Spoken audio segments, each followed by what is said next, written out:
Do it. Snippy, my good friend, people might not know, but you are one of the people responsible for getting me into cryptos, and you're quite responsible for the launch of crypto viewing, because when I didn't know anything about cryptos and we first thought, will there be an interest in doing remote viewing related to cryptos? You interviewed me and you generated our first subscribers. So thank you very much. I'll always owe you for that. You're a good guy. No problem. You gave me a bunch of theta, and one day I'll reveal how much and what it's worth. Thank you. Yeah, I knew the last run up it was worth a good chunk. It was like 6 figures that you gave me for free. You wouldn't let me pay you. Yeah. So thank you. How you been? How's your airplanes and helicopters and family and everything? Yeah, everything's good. I still got to finish my multi add-on for the plane, but the guys that's doing that, he's also a mechanic. So there's a few things that, like a couple of upgraded things, engine monitor that wasn't quite working right, like so you can do lean of peak settings and stuff, like, and I bought a new updated one and it's got more data feeds, so he wants to hook all that stuff up, so we have a lot of data feeds from different parts of the engine and system. So anyways, I'm like, I'm not really in a hurry, let him just work on it and kind of get stuff up to date, upgraded, and then I'll worry about going for a few more lessons. But it's just a matter of learning how to do engine off on a twin engine, the procedure when you lose an engine, because it wants to kind of yaw on you, since the engines are out on the wings, it wants to kind of pull on you. So you have to lean, use your rudder engine, raise the dead, keep the dead engine up in the air, basically a little bit, just about 5 degrees or so. You're going to have a whole bunch of rudder to counter it. And then once you do your check and start feathering the prop, once you get it feathered all the way and that engine's off, for sure, completely, it's not as bad with the rudder. How much fun is it to fly a helicopter? It's the most fun of all the things that I've flown. I've flown a Cessna, I've flown a twin engine, flown a trike, which is like a powered hang glider, weight shift control, and then the helicopter. And as far as fun goes, nothing beats the helicopter. But if you want to get somewhere fast, an airplane is a lot better than a helicopter. I used to be a reporter in Utah where the station bought a helicopter, and I was essentially the helicopter reporter, Sky 2, Dick Allgire. And we used to fly all over Utah, and it was a ball. We had a really good pilot who was a Vietnam pilot, but there's a lot of like coordination. Yeah, your hands and feet are taken. Yeah, you got to get that coordination all that down. Well, good. Okay, let me show you a remote viewing that we just did. Let me screen share. This I've been sitting on for a while. We didn't want to put it out because it was a little too sensitive. But I had seen smoke at the Kremlin, and I knew it was a plot against Putin. And we thought, let's not publish this. And it was quite a while ago. I think it was last year we documented this, and then it happened. I don't think that was a real assassination attempt. That was more for show, because that was. I believe you. Yeah. If they were going to try to kill him, the explosion would have been massive. So, but there's something going on there. So that was a hit. We have this one coming out. We were given a blind target. It's Elon Musk, and we got real interesting data on Elon Musk. That's coming out in about a week. But what I wanted to talk to you about today is that one. Coronation of King Charles. We were given this target a month ago, double blind. So we were just told, hey guys, work this target, VOFO-J0 V6, V0F0J0 V6.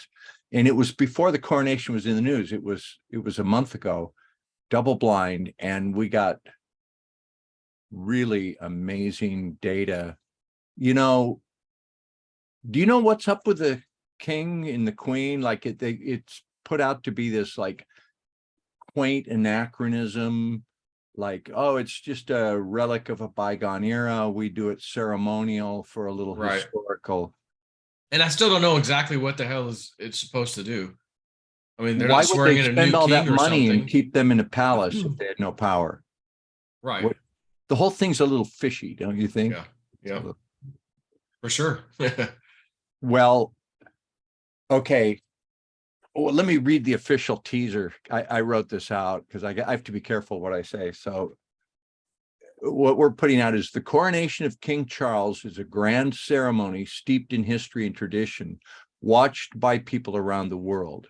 Are there hidden meanings in the ceremony? Let me put this graphic back up while I read this because it's good graphic. So are there hidden meanings in the ceremony? Is it possible that the real transfer of power happened at a different level in a hidden ritual? Is the coronation of a king just an irrelevant and quaint relic of the past meant as a ceremonial show, or is it something more? So we viewed this as a blind target, and we were looking at what really happened. So the question was there is there a hidden ceremony? He's already been coronated. That's what we determined. And they do it in secret. And it's this like eyes wide shut, steeped in magic and all kinds of jeweled artifacts. And the one that they're going to show you tomorrow is just for show. So that's what we're looking at. And we had amazing data. Interesting.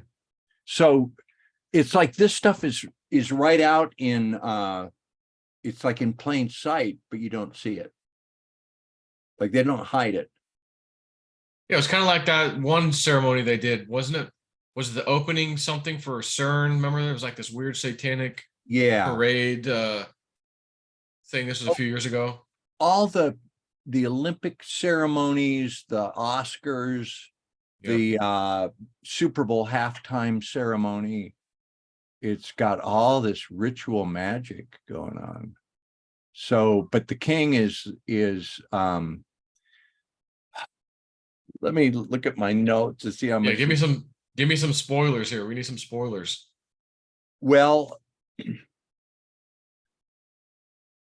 is it possible that the jewels that they use, the crown jewels, like there's one thing that they use that they're going to use in the ceremony. It's the biggest diamond ever found. And it's like as big as your fist, and it's in his staff. And that came from India, and they were shipping it one time. And some of the data that I got in my session, I said, there's this relic, there's this really valuable thing. And they made they made a forgery, and something was stolen, but the real one was hidden. And it turns out that was true. They sent the real diamond to the monarchy in just US. They put it in a box in the US mail, or not US mail, but the British postal system. And the fake one, they insured it and had armed guards and drew all the attention to that. And sure enough, that got stolen. But the real one made it through. They just put it in a box. So, and that came through in the data. But basically, could it be that these jewels are, how can I put it, stored energy, like batteries? Like a jewel, a diamond is actual solidified energy, and that energy is somehow transferred to the monarch. All of us, well, we saw like rituals of guys in hoods doing things where they're calling down supernatural forces. It was the spookiest target. Edward Reardon was doing the debrief, and he had to stop several times. He just said, he was like in tears and going, this is bad, man. I don't want to be, and I did a session where I was overtaken by, it was just the most intense thing. I think it's some of the best remote viewing we've ever done. And we brought this new viewer in named Sasha, who worked at Double Blind. She wasn't told anything. She was like, hey, here's a practice target, and gave her the target ID.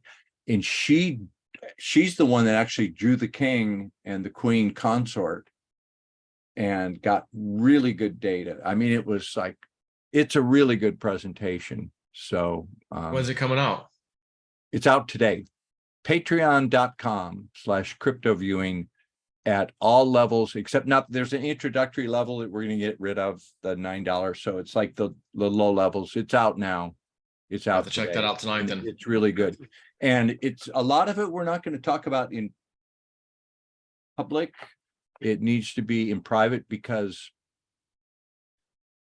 you know, people talk about, oh, the Rothschilds, oh, the World Economic Forum, oh, who's the bad guys that run the world.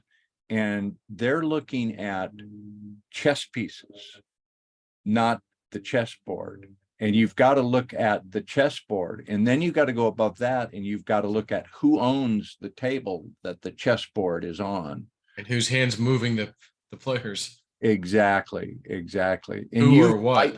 I think you've always realized that. You always have known that there's a bigger story going on. Mm-hmm. Yeah, we've talked about it from time to time. So that's that. It's a good session. What's crypto's doing? Nothing really. Just still kind of hanging out sideways. I'm still it's just like waiting. I yawn. swear like we're gonna get one more big drop when all the news and crap goes down. I mean, the debt ceiling, supposedly the little rob Peter to pay Paul thing they do, runs out in June. And Biden, I'm not moving on my debt ceiling thing. It's my way or no way. And I'm going, this could be the final time. I've been waiting for the time where they don't raise the ceiling and all hell breaks loose. Stock market would crash. All markets would crash. The dollar would crash. And I've got reason to believe the dollar's going to crash big ATMs time. wouldn't work. Yeah. And I can't see crypto skyrocketing in that kind of scenario. Then cryptos will come into their own. We're looking for the time when we realize that the central banks are buying Bitcoin. When they're moving their assets to Bitcoin, that's when it's going to go like gangbusters. So you got some data on that? No, we're just And I say data, I mean remote viewing data. No, we don't have remote viewing data. I probably shouldn't talk about it because that'd be a good target. So I mean, that's what we know is going to happen. We're in the transition to a new the old financial system. It's an illusion. It's just a rat infested garbage heap. So that's what the cryptos were designed for. While I guess it's been 2 or 3 years ago, I gave you guys a target in New Mexico. And you mainly, it was you and Ed Reardon that did it, and he just got like this outside view of like this kind of nice outside wilderness area, and that was all he got. And then you got this Indian and this guy that was like a European who was short stature, and you're like 1800s. I think he had a hat on. You're like, he's on the run. Yeah. He's got the coordinates and the map. Feels like he's on the run. He's got 50% bloodline. I'm not sure what he's doing. Then you have this scene where they're wrapping this golden artifact that was about the size of an iPad, you said, and it had like inscriptions and like a seal, family seal or something. And you're like, it's been, yeah. And then they rewrapped it in the leather and all this and that. And you said to me, if you find this, you can't keep this. You have to give this back to the rightful owner. And I'm like, and I know you don't have any more information, especially not now, because this is a long time ago, but I'm just like, wonder who the family is. What's the story? Why was the guy on the run? Like, I wish I knew all this. And I guess I'll be able to find them if I ever find this thing with this family crest seal on it, I guess. Yeah. And you'd said it looked like it was molded out of whatever the mold was. It was a one-time use only. Make this golden artifact, destroy the mold, and this guy's on the run with it, hiding it over here in America, probably in the area that I sent you guys a remote viewing target. There's a guy on the internet who's come to our attention. He's not anyone I've talked to directly, and he's not. There's one guy that's affiliated with crypto viewing that people know about. This is somebody totally separate, but who claimed to have been a fixer for powerful families. And he said there's a number of families that run the world that are above the Rothschilds, above the World Economic Forum, above anybody you see. And they're so rich and so powerful that they have like armies of fixers and armies of people that can make problems go away. And they find problems. He said, before you would even know it's a problem, it gets solved. Like, and there's levels of control that people don't understand in this world and never see. So yeah, anyway, back to your treasure. I think somebody would claim ownership of that, and you'd have a, they might give you a finder's fee that would be good. You heading back out to look for that some more? Yeah, I was over there in February, and then I was over there just for a short period of time, like about a month ago. And I happened to be that last time I happened to be in that area, and there was a cave over there that I droned, and it was one of those things where I'm just droning and I get this like thing, stop, look to the left, go down there, and I'm like, doesn't look like there's anything down there, but I got this like download, go over there. So I get closer and I go, oh, there's little openings over here, and there was a few of them, and one of them was, you can see, was purposely trying to be hidden by this little man-made small rock wall, but just by that there was this other one, and it was a small opening, and there's like, I can see like Indian artifacts, like I see some kind of pottery thing. And I thought I saw a leather satchel, and I go, oh my, not then, but after you told me about the satchel being wrapped, I go, holy shit, could it be right here? And then there was another scene you drew in that session where they were like picking up rocks, moving rocks, and inside that cave right behind this thing I think might be a satchel, looks like some decent sized rocks were kind of piled, like maybe the cave went in and then there's another thing that went down or something, they just covered it. So I'm like seeing all this shit, and I'm like, oh, I got to get over there. So I got the closest I've ever been to that in my life. But once I got down there and could see what I was dealing with, I go, I'm not prepared to, I can't go get this right now. I don't have the proper stuff to even go down and get in right now, because I only seen it from a drone's eye view, and I knew I wanted to get over there. But one time I was heading there, I got the shit scared out of me by something that basically, I'll say, put the thought in my mind that it was me telling myself I need to get out of here. I'm not gonna be able to, like, it was something. And then later learned that I think it was ET stopping me. That's good to listen to. Oh, you're big into dreams. Let me tell you a great dream. Go ahead. About a week or just recently, I used to live in Salt Lake City, Utah. I grew up there. That's where my parents lived and where they passed away. I needed to get to Salt Lake City in my dream, and it was like, God, I was there, and it was like different. Like things had changed that were new. I was like, I didn't know my way around, and I needed to get to see my mother. And I finally made my way to this luxury towers, these gleaming silver diamond towers. And I go, where? And they said, over here. And it was just this opulent, wonderful place. And I found my mother. She passed away in 2001, right after 9/11. She came up to me and she hugged me so tight and just wouldn't let me go. And she whispered something in my ear. She said, be careful. And she gave me a warning. And it was so strong. I woke up and I went, wow. And I went, my mom passed away. Okay, what's the warning? I can't say it, but it came true. It already did. It did. It was a specific warning. And she said, I can't say it, but that was like one of the most kind of intense dreams ever. My mother came to me. I mean, the dream had so this is recently, and the thing happened right after she came to you in the dream. This warning, warning event took place like shortly after the dream. Yep. Wow. Yep. So who else knows about this? You've tuned into your dreams. How do you set an intent before you go to sleep? I ask, I'll just say, can you please show me, or in a dream tonight, blah blah blah. And if it's not financial gain related, it's almost, I mean, almost every time I ask, I'll get something with an answer. If it's like How crypto, do it might you be like, not yet. Can't how tell do you you, yet. how do you remember it? Do you keep a notepad by your bed? Do you ever wake up in Yeah. the morning like you're taking a shower in the morning? You go, oh wait, I dreamt something, and it's just like this wisp of, you can't quite Usually remember. when I have the dream, I'm waking up out of it. So now I'm awake, and it's Yeah, usually most of the time it's the middle of the night, 2, 3 yeah, o'clock in the morning or something. So I got to go pee.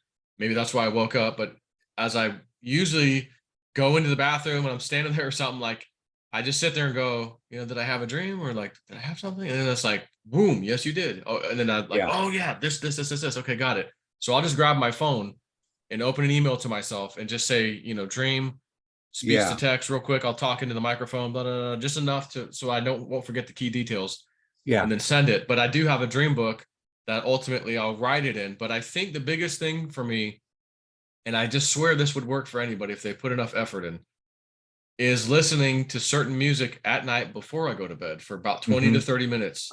Like 20 minutes should be a minimum. And it's typically like Indian drumming, shamanic drumming, sometimes nature sounds, waterfall running, things like that. And I'll just go to bed with it. And that does something to your brain yeah, that I swear will help you. It's like two-part. Like it gives you a prophetic dream, not just a regular dream. So you'll get some information, useful information, and it will help you remember it. Because there was a period where I kind of fell off the ship, so to speak, and stopped listening for a little while. And then I started hardly having dreams. And then I started realizing these are just stupid regular dreams that have no meaning. yeah. So I got back into it, and then it was like, oh, here they come again. Got it. So it's like as soon as I stopped, I went back to regular dream mode every now and then, and it was just a dumb dream about nothing. Yeah. I think the important dreams, the message dreams, the prophetic dreams, they do wake you up. Like when my mother hugged me, I came wide awake right after that, and I remembered it. So yeah, I think you come out of it and you know the difference. They have a different quality. Yes, you just know right away. And sometimes Yeah, information comes out. Like when I was at that place I was telling you about with that you actually remote viewed with the tablet thing I was yeah, looking for. I came up and I was with a buddy, and he's like, "Hey, we still got daylight. Can you drone the top of this area while we're here before we leave?" I go, "Yeah, sure." So I took my drone out and just zigzagged a few times. And then that was it for the day, and I was leaving, come back to Florida, and I see this interesting thing pointing down. Like I'm like, it looks like a conquistador helmet and a guy's face on the side profile. It's mm, looking down here. I wonder if there's like a storage site, like that's an armory, and it's just covered. So I go to bed that night, and I just said, "Is that what I think it is? Not necessarily the armory, but is there like an opening that's hidden right there? There's something in there. Please give me a dream on this." I wake up with 3 dreams in order, 1, 2, 3. And the third dream, for whatever reason, which was the last one, I don't remember it. But the only thing that came out of that as I was awaking was the words confirmation, yes. mm, And the only thing I wanted to know was, is there w- something there that I can dig into, a yeah, hole or yeah. tunnel or something? And confirmation, yes, I heard the words as I woke up. And then I remember the first 2 parts of the dream that were kind of related. But the biggest thing was, it's like I had a third dream, but it was almost like it's meaningless. Just listen to the words. That's all we're giving you. And that's all you need to know. Well, document all this, take videos, save your drone videos. When you find that, that'll be a good documentary. That'll Well, be a, I'll just real quickly end with something because I saw myself there in the dream. This is a different one. mhm. It was a fairly recent dream. I'm going to be inside of that mountain somewhere where a giant skeleton is going to be found. Human. I think more than one. Yeah. I think you're right. Well, yeah, a giant skeleton. A giant I had, human skeleton. they were the race that were here before us. Yeah, there's leftovers of them. The redheadeds. Yeah, there's a whole history of this planet that we're not told. All Yep. And right. so I haven't mentioned that to anybody yet, but because I got the dream first showing me you're going to be in there and you will find Yeah. this. And a whole string of, coincidences happened right after that. And then I got some more dream information because I asked, and was literally shown, here's how you can get to it. Yeah. So on my last trip, when I was out there, I went out by myself to just check this area with a drone. And I go, well, in my dream, this matches that. That should be right where the starting point to go into this place is. And the next thing I know, I'm up on a cliff looking at an alignment that was deliberately done, and it's pointing right to the spot that basically, if I were to overlay my dream information, it's right there. And I'm like, holy shit. So I gave some remote viewing data on that. Like if you get at a certain place, there'll be a certain yes. azimuth where you can look and it'll give you a Mhm. message. I remember. Yep, Yeah, that's right. interesting stuff. Okay, well, thanks for talking with me. I heard your family when I called you on the phone. I think it's dinner time where you are. Thanks for Yeah. breaking No, it's good. It's good. Good to do it sooner than before, actually. So the King Charles coronation ceremony is up on our Patreon site, and it's and we also did a special talk about 2 weeks ago that's up now for founders on who decides where the soul, when the soul is going to incarnate into this planet in this body, like who decides who your parents are going to be or what your role is going to be or what you're going to experience. We were asking questions like that from someone who's been to the other side and has talked with people who know the whole setup. Is fascinating conversation stuff like that interests you. Patreon.com/crypto viewing. what was the other one? You guys just did one recently that was awesome. Like a couple weeks ago, maybe. It was like Remote incredible. viewing. I can't even think of what it was, but I watched I it. I was like, can oh my God, this is unbelievable. Let me look it Um, up now that we brought it up. We've been doing some good work. What happened is we got a new tasker. We had a guy that was not really trained as a remote viewer, and he was doing a good job. We got the flight 370, the Malaysia airliner. We did that one. Let me see what else. wasn't that? Let's See if I can log in. I'll find it. Chain link, that was good. No, it was like oh, can't even think of what it was. It's not anything about crypto. Um, Oh, the Atlantic Space Arc. yes, the Atlantic Space Arc. Oh my Michael God, Sala. Yeah. that was Yeah, amazing. we do so much good work. Okay. And wasn't he That talking one about was, giants in there? Something about yes. giants in that damn thing. Yeah. Apparently, so the story goes,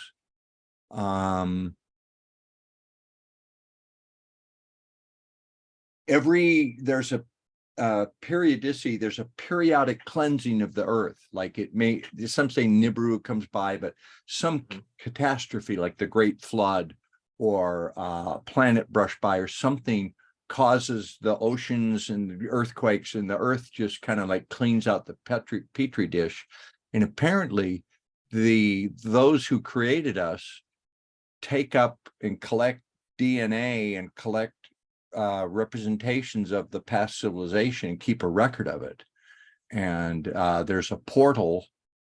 I mean, it's just weird stuff, but we got good data on it. I mean, this guy made all these wild claims about this hieroglyphs that tell the history of the previous civilization, portals to artifacts and other things. And whether we remote viewed an actual thing or the idea of the thing is so strong that we remote viewed that, we don't know, but it was an interesting segment. I think the king coronation is better.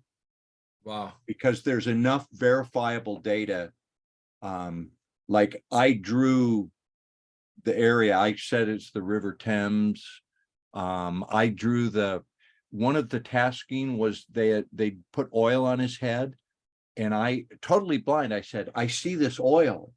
They use it to anoint a ruler, and the oil is like centuries old. Once in a while, they have to add some because it evaporates out, but it's in this magical vessel. It's like really good stuff. Amazing, Wow. amazing session. I'm really proud of it. Yeah, I have to check that out tonight. All the viewers hit. All right. Well, go learn how to fly two engine airplanes. Got it.